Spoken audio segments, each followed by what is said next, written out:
Ele conhecia toda a cidade. E o sonho dele não era ser um político, era ser o prefeito de Campinas. Ponto. Só. Se ele fosse um político tradicional, estaria hoje na prefeitura. Ele simplesmente queria moralizar, porque a formação dele era essa. O Toninho, ele tinha... Era característica dele, ele não forçava isso. Ele tomava umas atitudes assim que eram extremamente marqueteiras, mas sem querer ser. Algumas vezes quando eu ficava brava com ele, pô, Antônio, larga um pouco essa cidade, né? E ele me dizia, Rô, você não tá entendendo a dimensão da coisa. Eu falava, eu tô entendendo. Eu não tava. 2 anos de Marina. Eu vou sair para um comício agora, eu vou e volto, tá bom?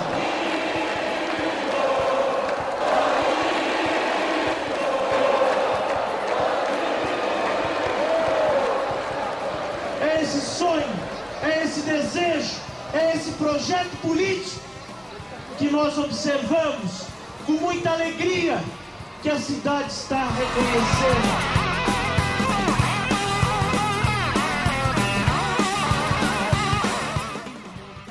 E eu fiquei brava, falei, não, você não precisa estar se metendo na política. Mas eu quero, mãe, eu quero endireitar Campinas. Toninho, eu quero que você ganhe, porque se o nosso companheiro Nascimento conseguiu em Alagoinha do Piauí dar cidadania para aquelas pessoas, eu fico imaginando o que você e a Isalene não podem fazer aqui na cidade de Campinas.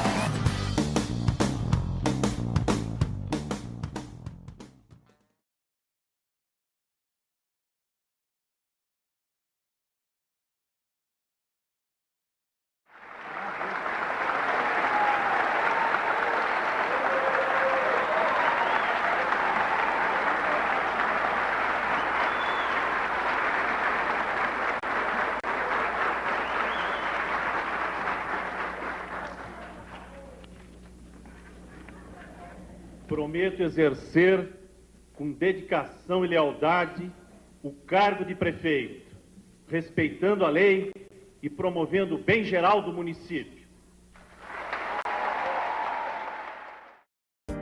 Antônio da Costa Santos, o Toninho do PT, foi eleito prefeito de Campinas em 2000 com 59,7% dos votos válidos. Segundo a maior cidade do estado de São Paulo, com cerca de 1 milhão de habitantes, Campinas não era um projeto fácil. Os altos índices de sequestro e as sérias revelações de envolvimento de policiais com o crime organizado comprovavam a dificuldade. Um tiro no dia 10 de setembro de 2001 interrompeu essa trajetória. E até hoje, as perguntas para esse crime continuam sem respostas.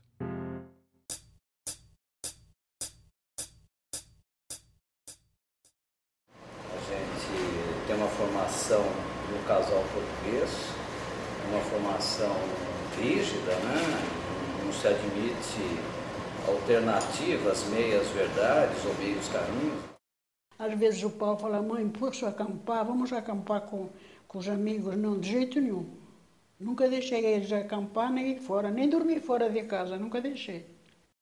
Os dons de Toninho no lápis e no papel se transferiram mais tarde para o que foi sua opção universitária.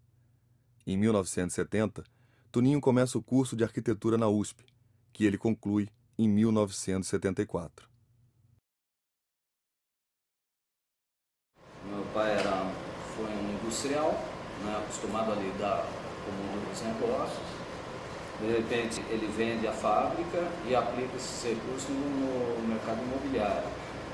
Aonde via o Toninho formando em arquitetura. E qual que era o sonho dele? Ter o filho do lado, fazendo uma parceria na construção civil.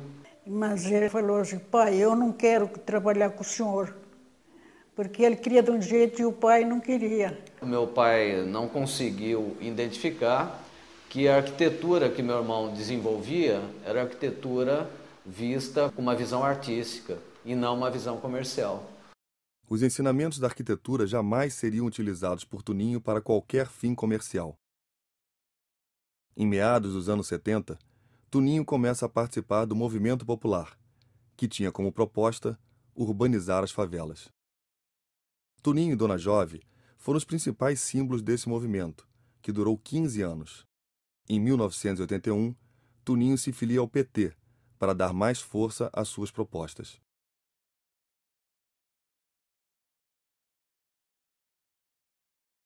Era um cara rico, de família rica de Campinas, e era um arquiteto, um urbanista, que se envolveu com o PT por conta dos movimentos do sem-teto, de uma reivindicação popular por habitação, e tinha paixão por Campinas.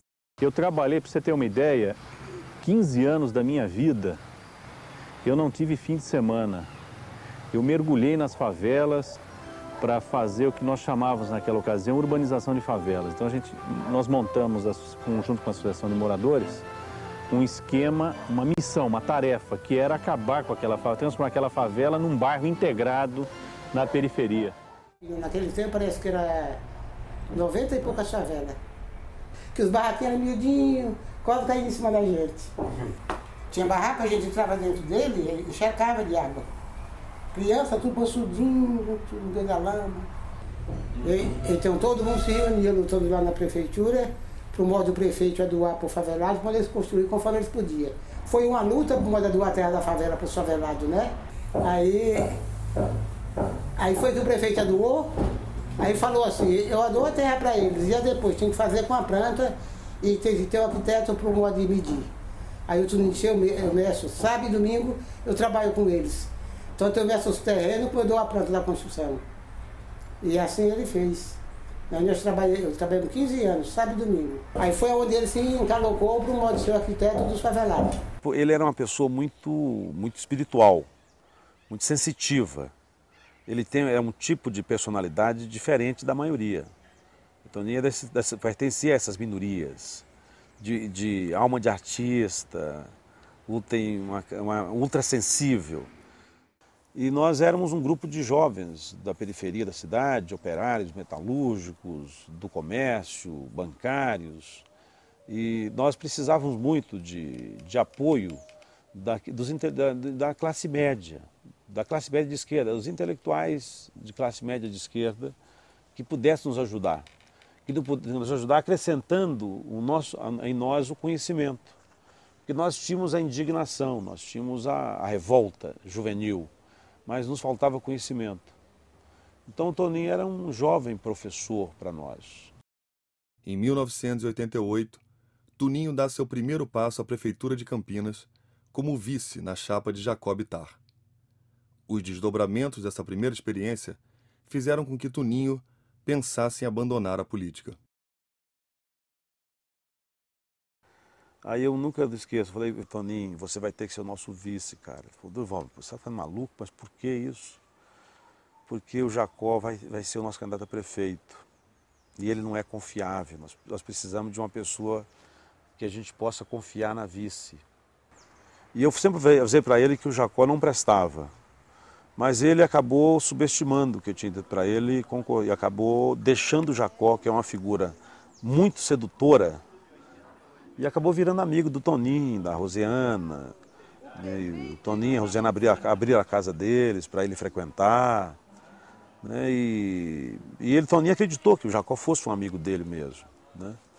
E que talvez o outro velho amigo dele, Durval, o jovem amigo dele na época, estivesse exagerando. Afinal, eu era metalúrgico, sindicalista, e esse pessoal sindicalista é mesmo assim, meio grosso mesmo, meio troglodita, meio durão, estava exagerando, etc.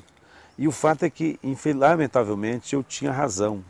Em 90, o Jacó foi o primeiro prefeito do Brasil a visitar o presidente Collor, que ganhou a eleição numa fraude desavergonhada contra o Lula, que é o número 1 do partido dele. Não é uma revelação de muito mau caratismo. O Toninho comprou muitas brigas com o setor de especulação imobiliária na cidade, né? Porque ele, como secretário de obras, era quem aprovava ou não aprovava a obra na cidade. E creio eu que meu irmão deve ter visto algum trânsito que não era normal. Ele interrompe. O que acontece? Um secretário do Jacó me ligou dizendo o seguinte: Nilson, eu ouvi uma conversa que o Jacó vai demitir o Toninho. E eu contei essa história para ele, relatei isso para ele. Disse: fique esperto porque o Jacó vai te demitir, né? A pedido do Quércia. Uma semana depois ele me liga, eu não tinha nenhum cargo no governo. O Toninho me liga e diz o seguinte: olha, Nilson, aquela história matei no ninho. Eu chamei o Jacó, conversei com ele, o Jacó negou tudo. 20 dias depois, o Toninho me liga num sábado e eu falo assim: fui exonerado. Fui impedido de realizar as minhas funções por uma razão simples. Jacó Bittar começou a fazer maracutaias em obras públicas, com empreiteiras, porque começou a se relacionar com Orestes Quércia e Fernando Collor de Mello. A ética sempre foi um dos pilares na vida de Toninho. E mesmo sendo companheiro de gestão de Jacó Bittar, ele manteve sua conduta. Denunciou à imprensa um contrato de obras superfaturadas e chegou a ser expulso do PT por um dia por conta de sua atitude. Criou-se um grupo no Diretório Municipal para convencer a maioria que tinha que expulsar o Toninho do PT. Um dia expulso do PT, né? Porque o Jacó era aliado do presidente hoje, do Lula. E aí a direção nacional acabou reconhecendo que o errado era o Jacó e não o Toninho. Então a gente começou a ir desenvolvendo todo um processo e mostrar que o Jacó estava errado. O próprio Jacó pediu a desfiliação do PT. Fizemos uma oposição em defesa do povo de Campinas. Entrei com ações na justiça. Até hoje tenho ações para condená-los a devolver cada centavo do que tiraram dos cofres públicos. Eu acho que ali foi o primeiro grande susto, a primeira grande decepção do Toninho. Era um sentimento misto, de vontade e de... Não era rancor, era de mágoa. Estava magoado, estava machucado.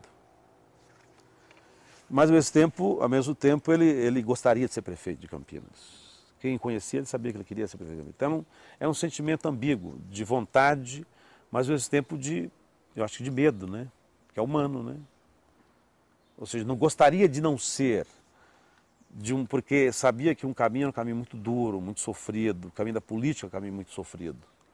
Mas ao mesmo tempo sabia que se não fosse pelo caminho da política, ele não iria impactar a cidade. O projeto que ele tinha na cabeça não poderia não se realizar. Ele achava que sem poder você não consegue nada, né? Ele falava para mim: eu não quero mais ser pedra, eu quero ser telhado, né? Quero fazer coisas.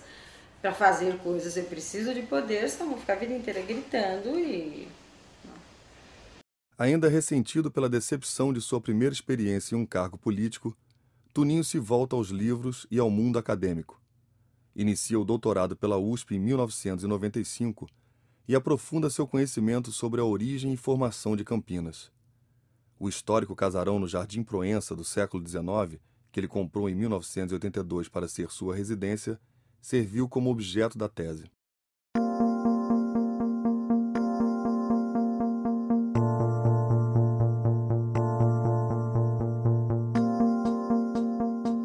comecei a namorar Antônio em 82, foi quando eu conheci a casa. A gente casou em 84, casamos em junho, em julho a gente mudou pra cá.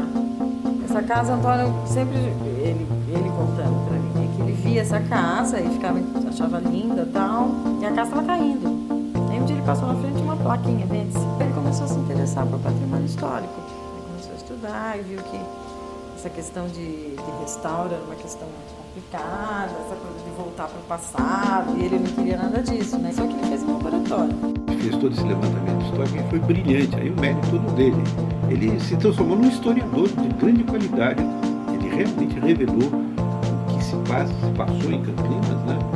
Na produção do espaço da cidade. Mas houve não é bem uma coincidência, porque você vê que no fundo a cabeça dele estava agindo no momento que ele compra a casa. E ele compra não para demolir e fazer um comércio, que seria o que ele ganharia mais dinheiro. Não, ele age ao contrário. Pede o tombamento, recupera a casa, que estava em ruínas, né?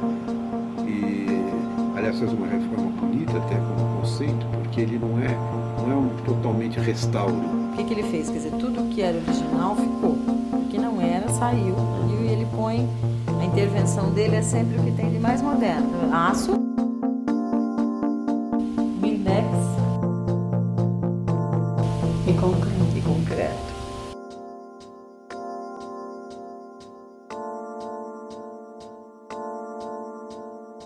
Isso aqui é um paraíso para trabalhadora, sabe? O chão é...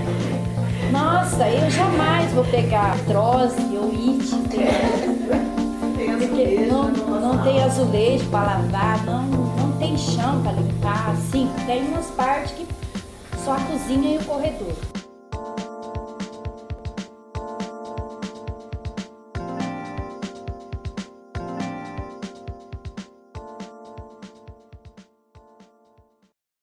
Cada esquina, cada problema. Tuninho conhecia Campinas como poucos e mirava sua luta contra a especulação imobiliária.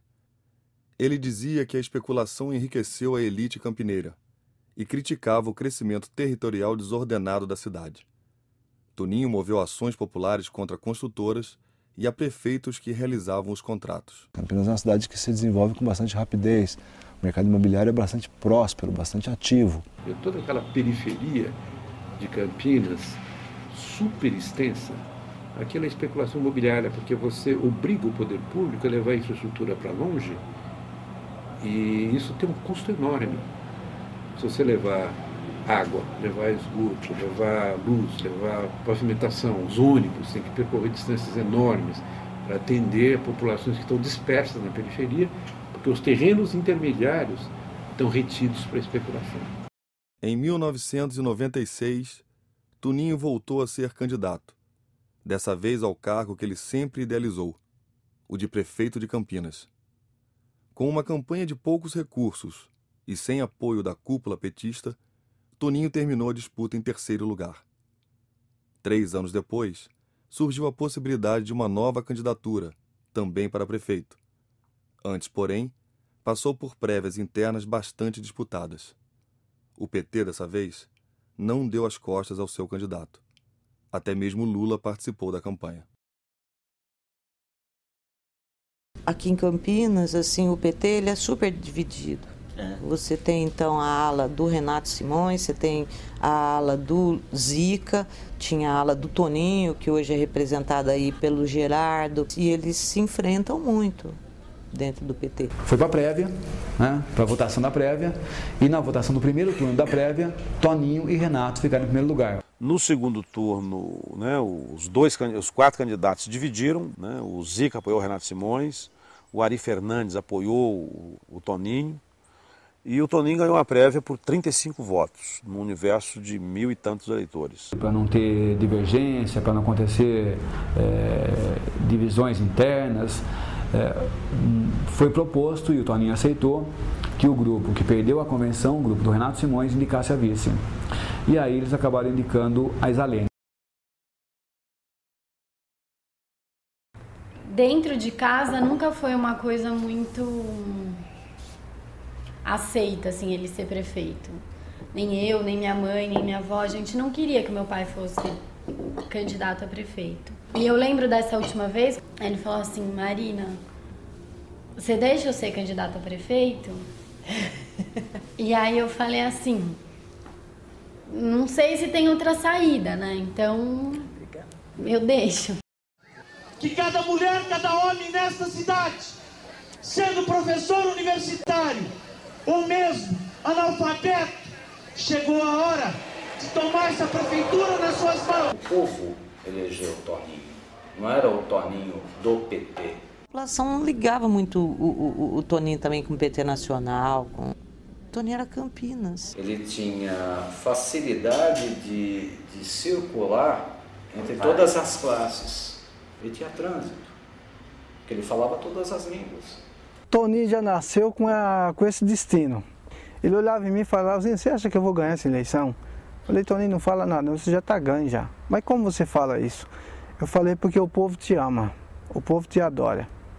De repente isso aí contagia dentro de casa agora, você vê manchete, você vê não sei o quê, parabéns na rua, seu irmão disputando, vai ganhar, não vai ganhar, etc e tal. Quer dizer, começou um outro lado da minha vida, da nossa vida familiar, né? Nós tivemos uma eleição muito dura, um tipo de disputa muito desqualificada, rebaixada, agressiva, violenta, né, ao padrão de campanha. Por ocasião do primeiro debate do segundo turno na transmissora da Globo local, o Toninho e a Rosiana saíram daqui sozinhos. Qual foi a nossa surpresa? É que quando chegamos no estúdio da televisão, nós ficamos sabendo que aqui adiante, num semáforo, o carro do Toninho e da Rosiana foi abordado por 2 homens armados de escopeta, que tiraram os 2 do carro e deixaram eles na calçada e saiu em velocidade com um carro, um Palio. Não roubaram carteira, não roubaram nada, só a pauta do debate. Olha, eu pergunto a vocês, é comum assaltar carro armado de escopeta pelas ruas? Eu nunca ouvi falar. Segundo, se a pessoa vai apelar para assaltar um carro em movimento, eu penso que não seria um Palio, né? Convenhamos. Desestabiliza o cara emocionalmente. A gente ganha o debate, está resolvida a eleição. Não, foi lá e ainda deu um show. Nada tirava ele do objetivo. Nada. Só um tiro. Em 2001, as taxas de homicídio, furto e roubo davam a Campinas o título de cidade mais violenta do estado de São Paulo, superando inclusive a capital. As estatísticas da Secretaria de Segurança Pública do Estado revelavam muitos problemas em Campinas, que envolviam policiais com o crime. Em 2001, foi criado o Departamento Antissequestro em Campinas, e, curiosamente, o número de casos cresceu 95%. Campinas é uma cidade que cresceu demais, entroncamento rodoviário talvez do segundo maior do país, né, depois de São Paulo, distribuição de mercadoria para o país inteiro, tudo passa perto de Campinas, um grande aeroporto de carga, Viracopos, você tem tudo ali para você ter crime à vontade, né? Era uma situação difícil em 2001 e chamava a atenção de qualquer um que se dispusesse a ler as estatísticas oficiais da Secretaria de Segurança. Nós encontramos uma marginalidade de Campinas meio brava. O roubo e furto de veículos estava assim, números absurdamente altos. Estourava todos os recordes e se comprovou que havia participação de policiais. E o problema mais sério de Campinas na época eram os sequestros. Você pegar as estatísticas do ano que a Delegacia de Sequestro foi instalada em Campinas, o número de sequestros triplicou. A quadrilha que sequestrava era a quadrilha do famigerado Andinha, né? Há interceptações telefônicas que foram feitas a partir da CPI e do narcotráfico, mostrando que os delegados do antissequestros eram os mesmos que municiavam os bandidos, para dizer, sequestra fulano, tem grana. E daí depois eles iam lá, negociavam com a família e tal, e eram os próprios caras da antissequestros. A polícia de Campinas foi muito marcada pela questão dos 340 quilos de cocaína que foram subtraídos do IML. E nesse processo, inclusive, nós atuamos processando pessoas que participaram na época, não do crime, mas da omissão pela prática do crime. A Maria do Pó, que era a maior traficante de Campinas, ela foi presa por acaso por um PM de Indaiatuba desavisado que passou por ali, entendeu? E foi solta no mesmo dia. A Polícia Civil de Campinas sempre foi um ponto de dificuldade que a gente teve, sempre foi. Então, Campinas era um mundo à parte. Era um mundo à parte. Tem corrupção, tem desmando, tem abuso de autoridade, tem falta de disciplina, tem falta de comando e com uma complacência criminosa das autoridades do Estado. Apesar dos altos índices de violência, Toninho nunca andou com seguranças nem com carro oficial. Lembrava aos amigos que havia dito ao povo que não andaria protegido. No dia 10 de setembro de 2001, Toninho foi vítima da violência e de seu otimismo.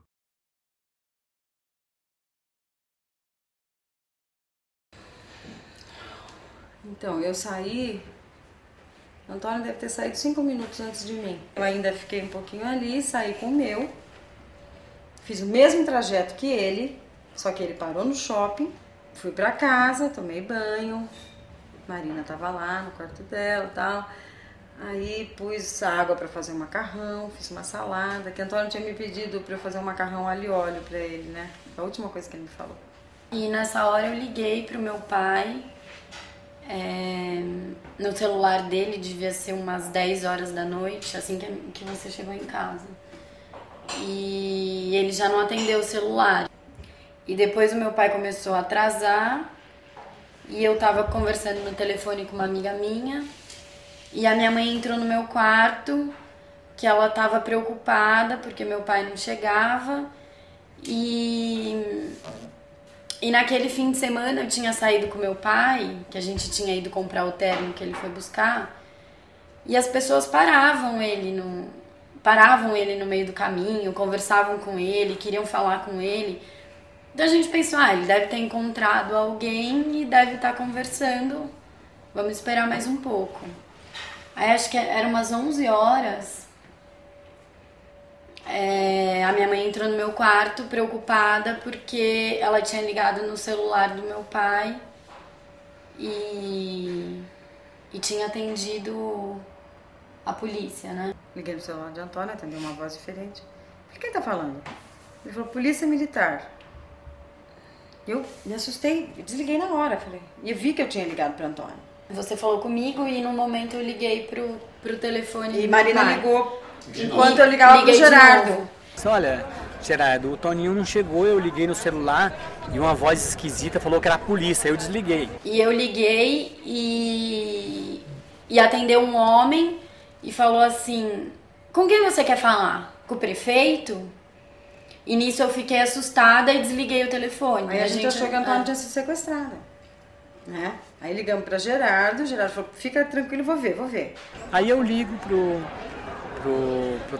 telefone e a polícia confirma.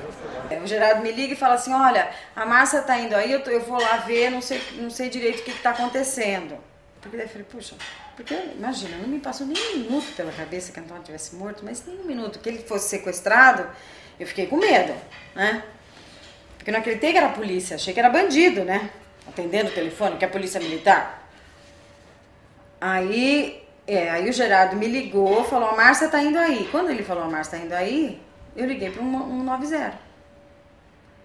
E perguntei, falei, você sabe se aconteceu alguma coisa com o prefeito de Campinas? E o cara imediatamente me disse, ele foi encontrado morto no carro dele.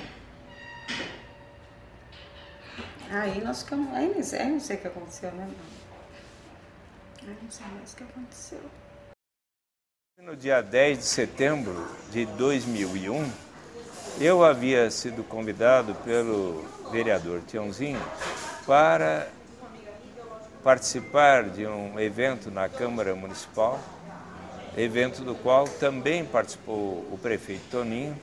Que era para criar o feriado municipal do dia do combate ao racismo, 20 de novembro. E depois do evento, eu fui jantar num restaurante em Campinas com diversos companheiros do PT e eis que em meio ao jantar tivemos a triste notícia. Eu não acreditava, né? Isso, aquilo. E depois no meu celular,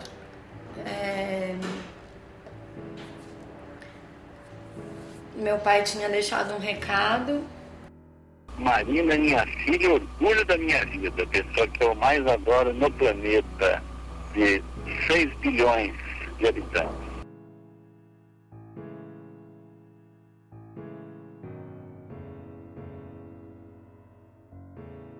Como é que tem que ser as coisas, né?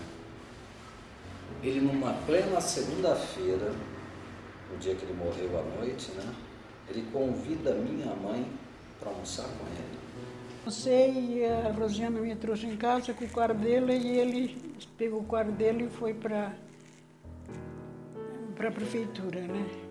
E eu falei para ele, por que você anda sem as pessoas com você e os guardas para te guardar? Mãe, ninguém mexe comigo, todo mundo me conhece, não mexeram.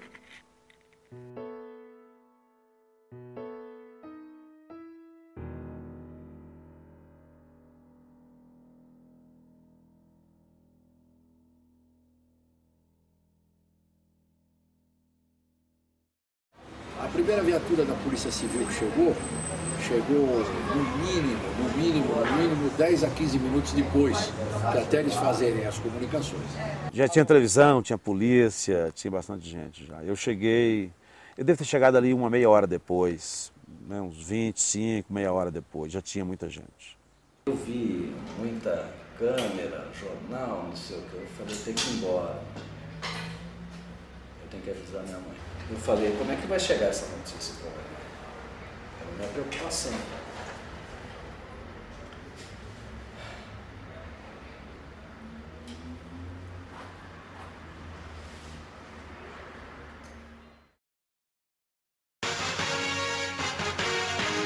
Hoje é terça-feira, 11 de setembro de 2001. O cortejo que leva o corpo do prefeito Antônio da Costa Santos do IML de Campinas ao Paço Municipal da Prefeitura começou há pouco. Ele foi assassinado ontem.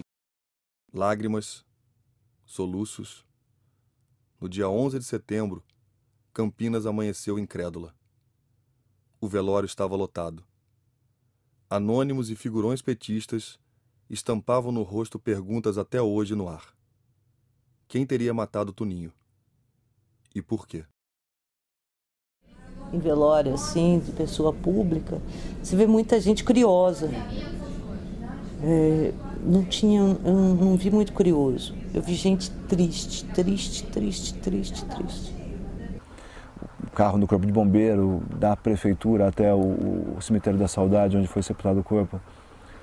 Talvez o percurso seja alguma coisa entre 6 a 7 quilômetros e a rua toda lotada de pessoas. Eu estou sofrido da morte do Toninho. 15 anos que ele convivia com nós, eu vou falar. Era uma tristeza de ver ele morto.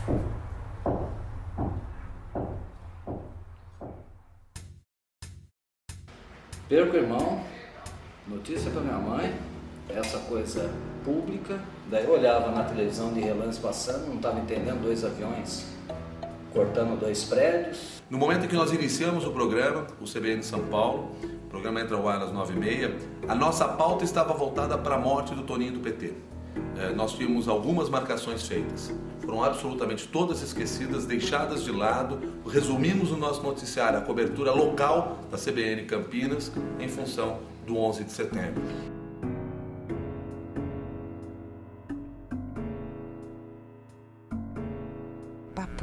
A gente saiu daqui com uma expectativa de, nossa, sabe, foi um tiroteio, amanhã eu tenho que investigar, tenho que descobrir as causas, tenho que saber se tem realmente um componente político ou não, tal. E no dia seguinte...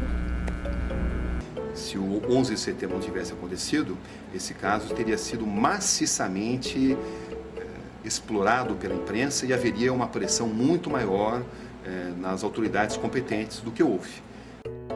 Normalmente eu iria para lá, mas não fui também porque dei atenção ao 11 de setembro, como milhões de jornalistas em todas as partes do planeta.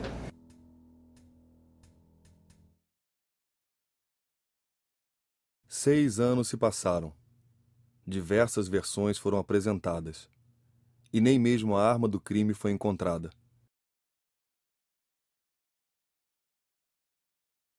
Qualquer perito criminal, qualquer estudioso do direito penal ficaria extremamente escandalizado com todo o processo de investigação policial do caso Toninho.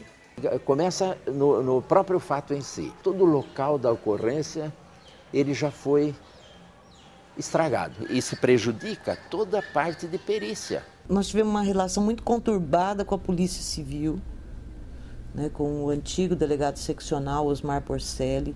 Sempre foi tumultuado porque a gente não sentia ele passando para a gente de fato o que estava acontecendo, como é que as investigações estavam indo. A gente criticava muito porque a gente achava que a polícia estava comendo bola, estava tomando bolada no meio das pernas.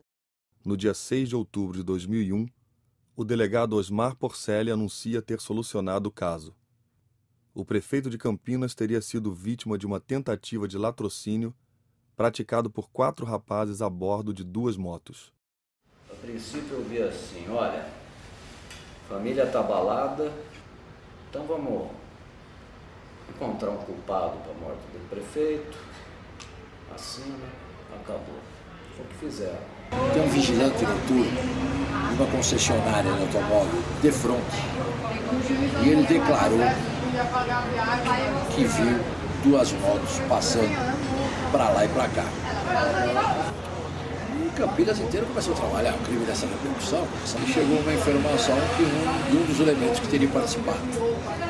Esse elemento foi preso. Ele confessou a participação. Indicou outros 3 parceiros. Os motoqueiros estavam lá, do buraco do Sapo, que é ali do lado, e que eles foram abordar seu irmão na tentativa de roubar. Ele reagiu, eles atiraram. Está aqui a confissão. Não é isso. Não, um foi pego de dia, outro foi pego de noite, outro foi pego dormindo. Cada um foi pego num horário diferente, né, mano? Não foi, também foi em dia diferente também. Falaram que já estava tudo caguetado, que era eu que estava na fita, que eu que tinha dado o tiro. Eu falei, não tem nada a ver e tal. O que estava atrás da gente, que a gente já sabia o que era e nós ia preso e chegando lá nós ia saber certinho o que é que estava acontecendo. Solicitada a prisão temporária dos elementos, o Ministério Público avalizou, foi renovada essa prisão por mais 30. A primeira pessoa que eu falei lá foi o Porceles. O advogado conseguiu um papel lá que os caras não podiam deixar hematoma em mim. Então, quer dizer, não tinha como os caras me torturar, né, mano? Devido a isso daí, porque os moleques já não tinham esse privilégio que eu tive, aí os caras torturavam sempre. Nunca foi. Nem pressão psicológica, nem pressão física. Uma vez que eu até falei que foi eu mesmo que eu não aguentava mais apanhar, eles estavam torturando nós bastante. Não tem motivo nenhum, porque veja bem, e eu estou a cavaleiro para te falar isso, porque quem fez o interrogatório fui eu, pessoalmente, assessorado por um delegado meu do 6º Distrito, Dr. Zé Roberto, na presença de 4 promotores. Os promotores viram que a confissão era uma confissão espontânea. Por que confessaram? Eu acho que eles confessaram porque eram autores. Entende? Mas depois a coisa mudou. Quer dizer, por causa da arma, de provas mais contundentes para serem levadas ao inquérito. No dia 2 de outubro, vem à tona a Operação Caraguatatuba, uma chacina realizada no litoral paulista, comandada por policiais campineiros, liderados pelo delegado Marco Antônio Manfrim e os investigadores Rogério Diniz, Nelson da Costa e Alcir Biazon Júnior. Entre os executados estavam Anzo e Valmirzinho, 2 criminosos conhecidos da cidade e que eram considerados suspeitos pelo crime de Tuninho. Polícia de Campinas, numa operação totalmente ilegal, ilegítima, sem nenhuma autorização judicial, ela se desloca até Caraguatatuba e pratica uma chacina horrorosa, né?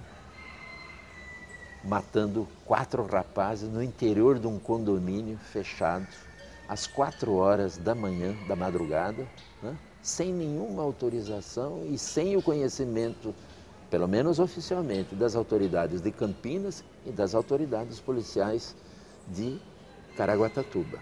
A PM de Caraguá chega ao local, encontra o quê? A polícia de Campinas indo embora, dizendo que, não, viemos fazer uma averiguação e tal. A PM fala, não, mas houve tiros, obriga a abrir o porta-mala, descobre os corpos todos dentro do porta-mala. Nos autos de Caraguá, que eles lavraram alto como resistência à prisão, né? Aquela coisa ridícula. Extermina o cara e diz que ele resistiu à prisão. O delegado Marcos Manfrim diz que eles estavam perseguindo os caras porque eles eram acusados do crime contra o Toninho. O certo teria sido prender. Para que executar? 4 sujeitos de bermuda dormindo no beliche? Por que eles não prenderam? Para interrogar? Por que eles executaram? Questão da polícia, o que a polícia fez, cada um responde pelos seus atos. O que a polícia fez está sendo objeto de uma ação penal proposta pelo Ministério Público. Você vai ver que ela tem ligação, não com o caso do Toninho em si, mas vai ter a ligação no seguinte sentido. Policiais envolvidos na quadrilha do Andim foi até Caraguatatuba para matar um dos integrantes da quadrilha do Andim. Mataram 2 integrantes da quadrilha do Andim. E mataram justamente por quê? Porque estavam com medo. de que chegassem a eles como integrantes da quadrilha do Andinho. Era, vamos dizer assim, uma queima de arquivo. O caso de Caraguatatuba veio apenas e tão somente, isso eu posso falar com toda tranquilidade, reafirmar a tese de que quem praticou o crime contra o prefeito de Campinas foi a quadrilha do Andinho. Somente isso. Reafirmou. É gente que, se viva, talvez pudesse esclarecer o caso do Toninho, né? Fiinho foi morto meses depois, na mesma operação em que a polícia prendeu Andinho. E o caso de Caraguá nunca foi anexado à investigação do crime de Toninho. Logo em seguida, né, depois de 20 e poucos dias que meu irmão morre, uma chacina em Caraguatatuba. Aquilo já mostrava um outro lado, além da banalidade que eles queriam colocar dentro do processo. Bom, se eu sei que prenderam os meninos, eu falei, tem coisa errada, tem coisa errada. O irmão de Toninho começa a receber denúncias anônimas. Uma mulher, que estava na mesma fila de carros e presenciou o crime, afirma que os tiros foram disparados de um Vectra, ocupado por membros da quadrilha de Andinho. Além dele, estavam os criminosos Valmirzinho, Fiinho e Anzo. De repente vinha muita denúncia, por saber que eu era irmão do prefeito, etc. Aparecia muita gente, com muita informação. Aí, por essas informações, durante uma reunião que eu estava lá na prefeitura com essa comissão que ficou de acompanhar o caso, o inquérito, veio pela porta, entrou um jovem lá, de 25, 30 anos, e falou, olha, eu queria falar um negócio aqui. A minha prima, ela foi uma testemunha ocular. Ela estava no carro, o terceiro carro, atrás do seu irmão, e ela presenciou o crime. Quem estava no Vectra? Anzo, Valmir, Fiinho e Andinho. Mataram esses três. Diante de uma investigação que recaía sobre teses questionáveis e a chacina de Caraguá, a família de Toninho começa a pressionar. Em janeiro de 2002, a Secretaria de Segurança Pública do Estado de São Paulo aciona o Departamento de Homicídios e Proteção à Pessoa, o DHPP, para assumir o caso do crime de Toninho. Bom, na época eu estava na equipe Delta Sul e nós fomos aí convocados aí pelo secretário, pelo delegado-geral, pelo nosso diretor, Dr. Domingos, na época, né? E falaram que a gente estava com esse problema lá de Campinas, né? Esse caso que estava até então com a polícia de Campinas. O DHPP assume o caso e continua nas investigações, sempre em companhia do advogado da família, sempre em companhia de promotores de justiça. Continua mesmo rameirão, entende? Porque ao invés de trazer para cá, para a capital, a apuração do caso, continuaram as apurações em Campinas.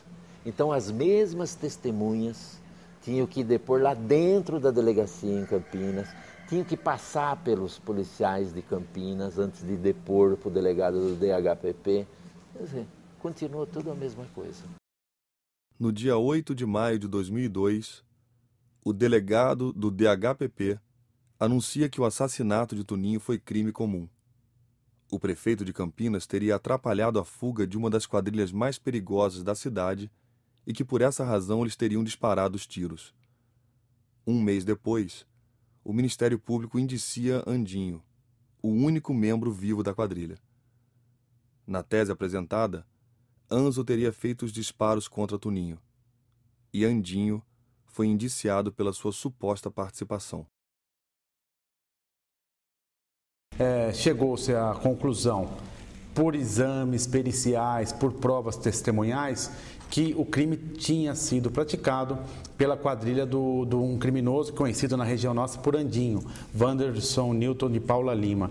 Então vinham os carros descendo ali, vocês conhecem bem a Avenida Iguatemi, na saída do shopping, né? Tanto as pessoas da frente, as testemunhas estavam na frente do carro Toninho como as de trás, que até então a polícia de Campinas ainda não tinha ouvido, que não haviam ainda aparecido, que foi depois do decorrer das investigações, falaram o quê? Que os atiradores estavam num Vectra prata que vinha em alta direção. E aí os carros saíam da frente e esse veículo, o Palio que estaria o Toninho, não saiu. Aqui A gente divide mais ou menos em 3, 4 partes, assim, para a gente poder montar bem o quebra-cabeça. Veja bem, aqui vamos pôr, aqui é o caso do Toninho, tá? Onde atiraram. Minutos antes, cerca de 5, 10 minutos, eles tentaram sequestrar o Vectra Prata, tá? Vamos pensar o Vectra Prata, que estava o Andinho e seus comparsas, que é o Valmir, o Anzo, aquele pessoal todo. Minutos antes, eles tentaram sequestrar um empresário. Esse Vectra Prata tentou abordar um Vectra Verde nas imediações do local. E esse Vectra Verde, então, foi atingido por disparos de arma de fogo, só que eles não conseguiram fazer a abordagem. Quando eles tentaram sequestrá-lo, parece que na hora que eles foram, surgiu um ônibus. E viu os caras com arma, fuzil, armas de grosso calibre também, pistolas. Aí o ônibus parece que jogou para cima e o Vectra entrou meio que no meio. Aí só que os caras atiraram nesse Vectra Verde. Nesses disparos também foram injetadas algumas cápsulas, que também confrontadas com cápsulas de disparos outros praticados pela quadrilha do Andinho, indicaram ser da mesma arma. Aí na fuga, vieram aqui as ruas, até pegar a Avenida Iguatemi, que eles iam pegar sentido ali, acho que aqui é Bandeirantes, né? Dom Pedro. Dom Pedro, desculpa, isso. Aí aconteceu, dá o tempo direitinho. Aqui, todas as testemunhas que vinham atrás do carro do Toninho na frente, ou até no sentido contrário, não, realmente vê um Vectra Prata com tudo. Todo mundo fala papapá e o Palio não sai da frente, só aí os carros de trás falando que eles buzinaram, já deram, veja bem, deram um tiro de longe, que já estilhaçou aqui o carro do vidro, aí o Palio saiu um pouquinho, aí eles chegaram e deram mais um tiro de lado, aqui. Não parece estranho a pessoa simplesmente atirar e chamar a atenção? Tudo bem, às vezes foge um pouco a regra. Mas aqui, e são as testemunhas que falam, não é só isso não, eu estou te falando uma coisinha da hora do disparo, você vai ver um monte de coisa que eu vou te falar. Aí teve os tiros e tal, e depois o Vectra foge, vai para Dom Pedro e o carro é abandonado da Dom Pedro. 4 ou 5 dias depois, sequestraram um menor de idade. O que acontece? Quando foram sequestrar esse menino, deram um tiro para cima, ficou as cápsulas no chão, de 45.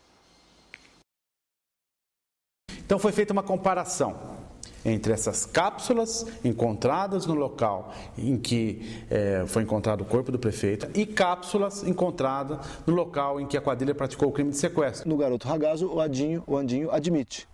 Na tentativa de roubo desse senhor, ele não admite. Mas a mesma arma estava presente nos dois. Mas não houve qualquer projétil ou cápsula de 45 lá no local onde o Toninho foi morto. Então, esta é a tese do Ministério Público, ou seja, foram os mesmos porque as mesmas cápsulas estavam nesses lugares, embora ela não tivesse se repetido no local da morte do Toninho. Isso causava uma estranheza, assim, é a quadrilha mais perigosa de Campinas, por acaso encontra o prefeito e ele atrapalha o trânsito e mata o cara porque ele está atrapalhando o trânsito. Se você analisar bem, eu entendo o que você está falando, tudo bem, mas você viu todos os argumentos que eu te dei também? Você me deu uma coisa, poxa, por que... Mas, olha, isso acontece, às vezes sai um pouco do modus operandi. Agora, todos os detalhes que eu estou te dando é muita coisa. Aquela noite, disseram que o Andinho sequestrou uma dentista aqui na Júlio de Mesquita, que ele praticou um roubo lá no alto da Lagoa do Taquaral, que ele tentou assaltar esse Vectra, que ele matou o Toninho. Acusaram o cara de ter feito 5 crimes numa noite. Uma noite. A noite ficou pequena para ele. E aí eu completo. E aí ele estava no jato que atingiu as Torres Gêmeas, num deles pelo menos. Está com mais de 90 anos de condenação, né? A quantos crimes ele responde? O último levantamento que eu tinha feito, 18 sequestros. Andinho, ele assume quantos desses crimes você está me falando? A maioria. E com relação ao crime do Antônio, qual que é a posição do... Então, ele nega. Ele foi ouvido lá no DHPP, assim, sem nenhuma garantia, e ele negou. Aí eu conversei com ele em off, eu falei, Andinho, ele falou, não fui eu, não tenho nada a ver com o assunto. A alegação do DHPP e do Ministério Público é reforçada com o depoimento de um integrante da quadrilha de Andinho, o Cris, preso pouco tempo depois do líder. Por que a gente falou isso aqui? Pelas circunstâncias e porque foi ouvido um criminoso que era comparsa deles. Falou que um pouco antes, lá em Ubatuba, Caraguatatuba, quando teve o confronto com os policiais de lá, dando sequestro, ele falou que ele esteve lá com o Valmir e o Anzo. Ele conversando com eles, o Cristiano, falou assim, o Cris falou, como é que foi, como é que não foi? Eles mesmos que estavam no Vectra falaram para eles. Só que o Anzo contava uma história que não batia. Porque o Anzo falou, o carro não queria sair da frente, atiramos, o carro desgovernou para a esquerda, paramos, eu fui ver se tinha acertado a vítima, tinha acertado, aí nós fomos embora. Essa versão, essa parte da parada não batia. Porque todas as testemunhas falavam que um carro passou em altíssima velocidade, quase capotou. Então, depois de 38 dias, tiraram o Cris e falaram, olha, conta a história. Eu falei, realmente não teve parada. Passaram em alta velocidade. Deu uma arredondada na versão e aí o Andinho foi denunciado. A motivação apresentada é a motivação da fuga. Eles estavam fugindo. Eu pergunto de quem? Não havia perseguição contra eles. Até hoje a motivação está um pouco obscura, realmente ficou. Um crime casual. Pode acontecer. A gente acha que só acontece com pessoas comuns, com a gente que é comum. Pode acontecer, o prefeito, mas pode acontecer. Quantas vezes você vê a senadora assaltar, não sei o que, acontece. O que o Ministério Público não pode é deixar de processar uma pessoa que está efetivamente demonstrada ter participado de um determinado crime, pelo fato de você não ter conseguido demonstrar cabalmente a motivação desse crime. E até hoje, toda investigação, ela nunca foi para o lado da contrariedade de interesses. Eu acho que todas as pessoas de bem e de paz desse país, independente de convicções ideológicas ou filiação partidária, sabem a importância do esclarecimento desse crime, que representa certamente a covardia do crime organizado. O Toninho andou mexendo em certos aspectos que podem ter desagradado alguém. Os autores da morte do Toninho podem ter sido alguns, podem ter sido uns. Pode ter sido interesses muito poderosos, pode ter sido interesses não tão poderosos assim. Todas as negociações da prefeitura foram muito tensas, todas foram muito tensas. Pra você ter ideia, merenda escolar, renegociamos o contrato, redução de 40% do valor que dava. Locação de carro, redução de 30% do valor do carro. Vigilância terceirizada, tá? Redução de 40% do valor. Tá? E o lixo, 30%.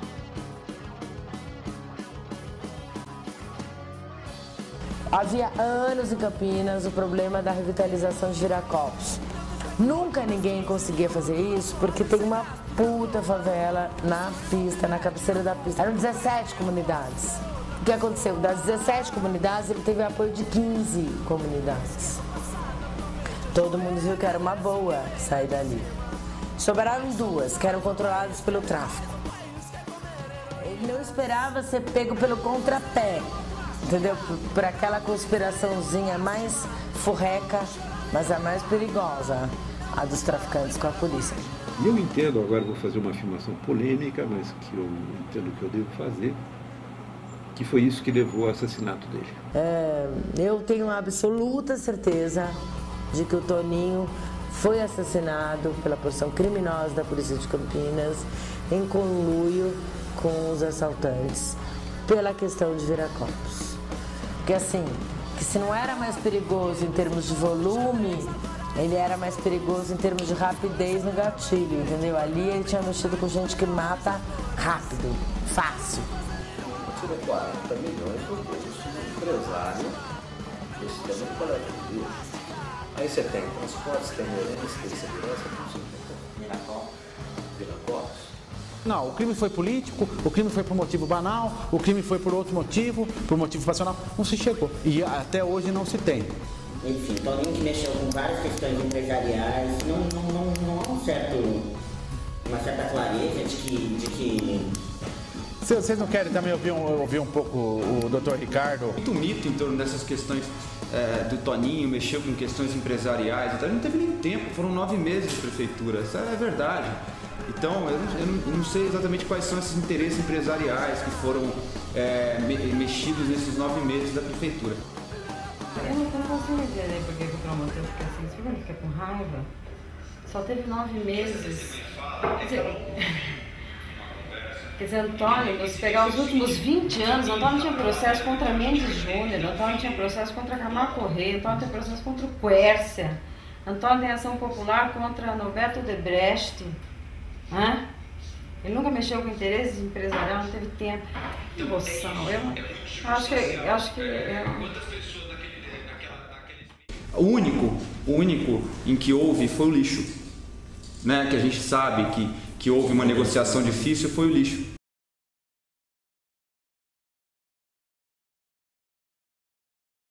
Essa testemunha fala o seguinte, ela fala de corrupção, ela fala de corrupção no contrato de lixo.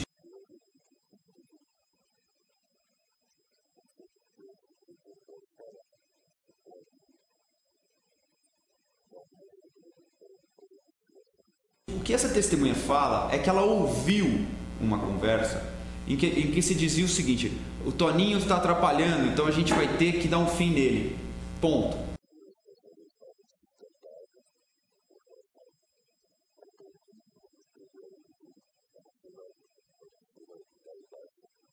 Então, é isso, é muito circunstancial. Quantas pessoas naqueles meses que antecederam a morte do Toninho não o xingaram, não disseram isso e aquilo dele. Agora, qual deles que mandou matar, entendeu? Quer dizer, é muito pouco, Então tem que investigar, né, cara? Porque se você não sabe quem mandou matar, o papel tem que investigar, né? Quer dizer, o que leva os promotores de Campinas a ficarem batendo nessa tecla, não é? A ficarem arrogantes desse jeito. E eles ficam nervosos, eu não sei se isso é... Eu andei já perguntando para pessoas que conhecem a promotoria de perto, e eles me dizem que é vaidade, que eles são vaidosos. Então nós estamos à mercê de senhoras vaidosas no promotoria, quer dizer, estamos à mercê de vaidades na justiça, né? Eu não sei o que leva esses caras a ficarem assim, não sei. Eu acho que se trata de um exemplo clássico de caso mal apurado, e as verdadeiras razões de ter sido tão mal apurado assim, eu acho que um dia ainda vão aparecer. Eu achava no começo que... Acreditei um pouco na polícia de Campinas, falei, bom, é prefeito da cidade, quer dizer, os policiais, né? Aí, que aquilo, comecei a ver como é que eles funcionavam. Eu falava, não, mas eu ficava confusa. Eu falava, mas será que os caras são incompetentes? Né? Tinha hora que eu falava, nossa, gente, mas não é possível, isso é má fé, isso é corrupção, o que é isto? Quer dizer, onde nós estamos, né? Eu nunca tinha tido um contato com esse tipo de coisa. E Cida, que trabalhava comigo, falou assim, agora você tá vendo como é que são as coisas, eu vivo isso todo dia lá no meu bairro. A polícia tá lá, corrupta, é droga, é traficante, é isso, aquilo, que a gente não vê, né? E aí eu comecei a ver. Então aí Polícia de Campinas, Polícia de São Paulo, partidos políticos, governos, Ministério Público. Eu acho que houve negligência e omissão das maiores autoridades do Estado. O governo do Estado, secretário de Segurança, delegado-geral, está em dívida com a família do Toninho. As autoridades ainda devem satisfação àquela família. Durante a campanha à presidência, em 2002, Lula chegou a dizer que colocaria a Polícia Federal nas investigações caso fosse eleito. Isso nunca ocorreu. Durante a campanha do Lula para presidente, Genuíno para governador do estado, tanto o Lula quanto o Genuíno, em todas as vezes que foram a Campinas em campanha, isso em 2002, né? Todos os comícios que fizeram, o Antônio sempre foi lembrado, e no comício maior que o Lula fez em Campinas, para 25 mil pessoas, no qual eu estava presente, eu e Marina, e sem querer eu acabei pautando o comício, porque na hora que eu fui subir para o palanque, uma jornalista que era amiga de Antônio e minha, estava com uma bandeira da época da campanha de Antônio, escrito PT Toninho 13, né? Essa coisa de muita gente sempre emociona, né? E eu ergui a bandeira, eu fui para frente do palanque e ergui aquela bandeira, e Na hora que eu ergui, 25 mil pessoas começaram a gritar: Toninho! Toninho!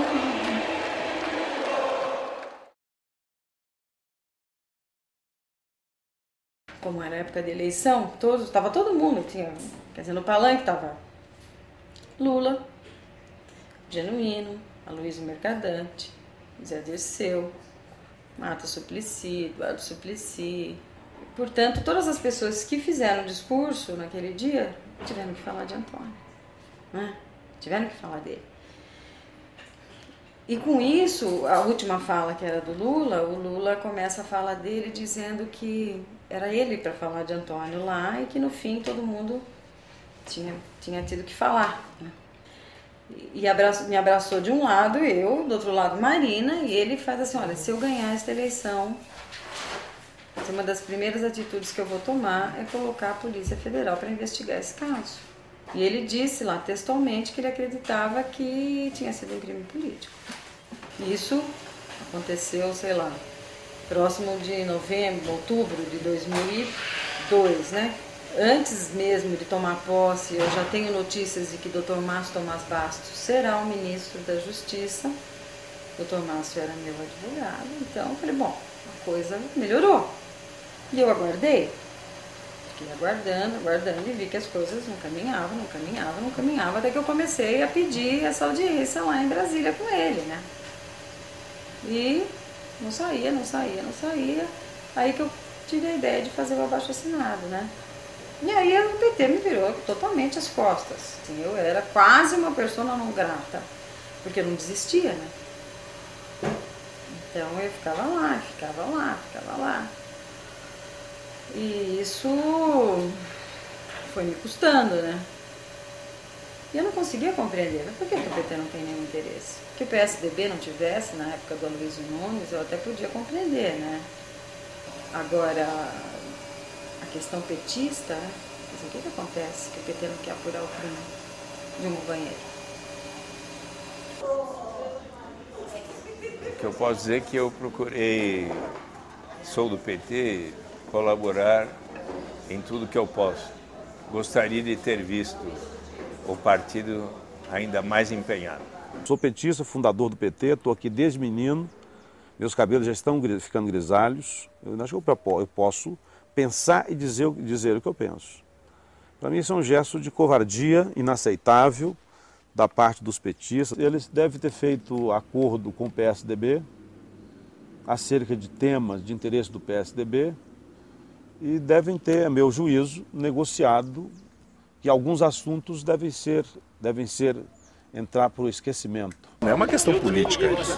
O PT tem todo o interesse em investigar e todos nós demos apoio dentro das nossas possibilidades. Eu não concordo. Então nós tivemos o presidente da República dentro do apartamento da minha cunhada, tomando uísque lá com a gente e falando, não, pô, de repente o Genuíno assume o governo do Estado, nós reabrimos e vamos, porque isso aí é ponto de honra. Aí vem o Lula, reforça, olha, o presidente da República, vou lá. O nosso advogado na época virou o ministro de Justiça do Lula. Ele tinha tudo na mão. Então a expectativa era muito grande de colocar a Polícia Federal e dar um fim nisso aí. Nada aconteceu. Isso não é uma questão do Lula, isso é uma questão da Constituição e da organização judiciária do país. O crime, para ser federal, tem que ter características de um crime político. No caso do assassinato do prefeito Toninho, eu não tenho nenhuma objeção que se abra o inquérito de novo. No dia 10 de setembro de 2007, completaram-se 6 anos que Toninho foi assassinado. Um dia antes, num domingo, Rosiana realizou mais uma vez o ato contra a impunidade.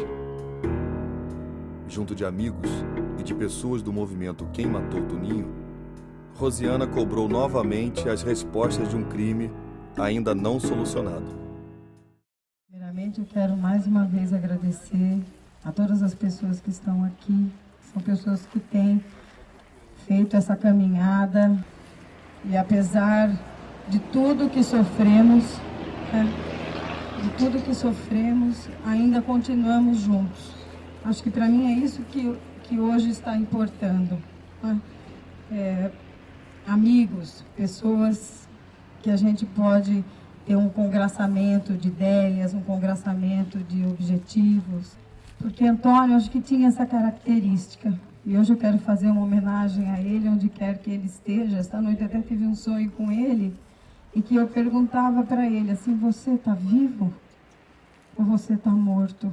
Eu não sei ainda, né? Assim, como eu ainda não como se diz, ainda dentro de mim, essas coisas ainda não ficaram resolvidas.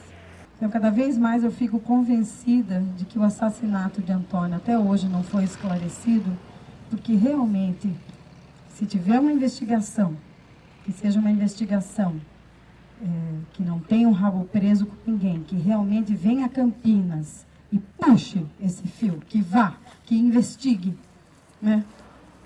A casa cai. Quer dizer, muitas cabeças vão rolar. Eu quero que cada um se sinta agradecido por mim, assim, do fundo do meu coração, por vocês estarem aqui comigo hoje, não me deixarem sozinho, nem a mim, nem a minha filha, nesta luta.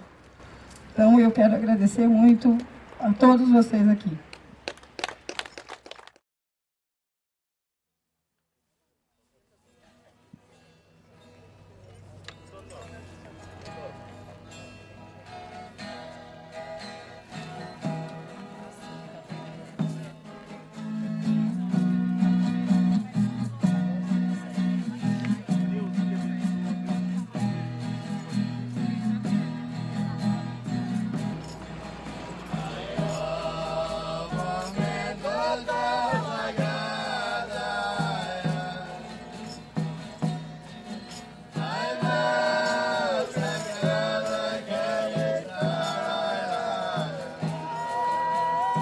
Todas as famílias que já foram assaltadas, violentadas e que conhecem o significado da impunidade e da falta de policiamento competente para que haja paz na vida de todos. Toninho nunca mais. Então isso é foda. É por isso que nós vamos todos os anos nos encontrar por aqui, meia dúzia de amigos dele, chorando, lembrando. Eu sou um político. Então, é claro que eu queria parecer com ele. São essas pessoas, esses grandes homens, né? Essas pessoas que mudam o mundo. E é foda perder elas, cara, porque quando é que vai aparecer de novo? Essas pessoas, esses malucos. 2 anos de Marina. Eu vou sair para um comício agora. Eu vou e volto, tá bom?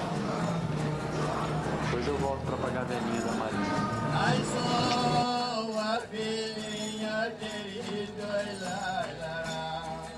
E todo mundo sabe que o meu pai morreu porque ele tinha um sonho, porque ele tinha um ideal, porque ele acreditava num outro mundo, num mundo que não era injusto. E que na história fique que o meu pai morreu porque ele queria uma coisa diferente, porque ele queria um outro mundo. E por isso que ele morreu, e não só porque ele estava aqui atrapalhando o trânsito. Ele não estava atrapalhando esse trânsito, ele estava atrapalhando muitas pessoas, muitas pessoas que não estavam gostando do que ele estava fazendo.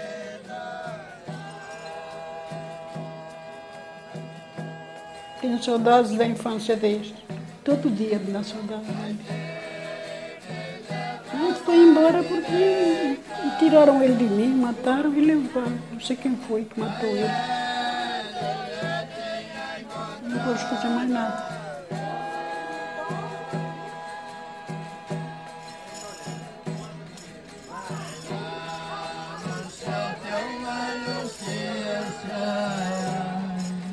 Apontar o céu, lá está a esperança.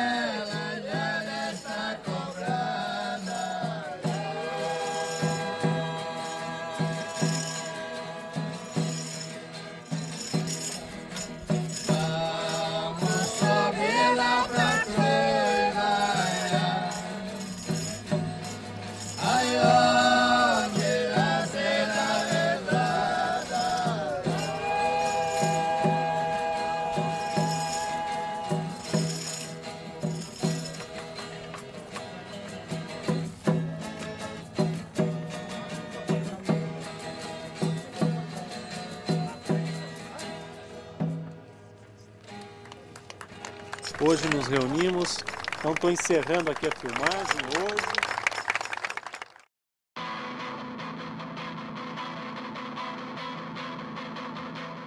No dia 14 de setembro de 2007, o juiz José Henrique Torres afirmou que os indícios apresentados na acusação de Andinho eram frágeis e contraditórios.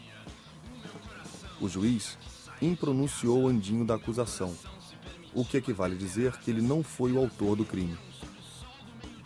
Torres pediu ainda a reabertura do caso para que novas investigações fossem realizadas. O Ministério Público recorreu da decisão, o que deixa o caso parado à espera de um novo julgamento. Andinho continua respondendo pelos demais crimes na penitenciária de segurança máxima de Presidente Bernardes, no interior de São Paulo. Pesquisa realizada pelo IBOPE em Campinas afirmava que 68% da população acreditava na motivação política para o assassinato. Assim termina essa história, que poderia ser uma ficção, mas não é. É um retrato de um Brasil.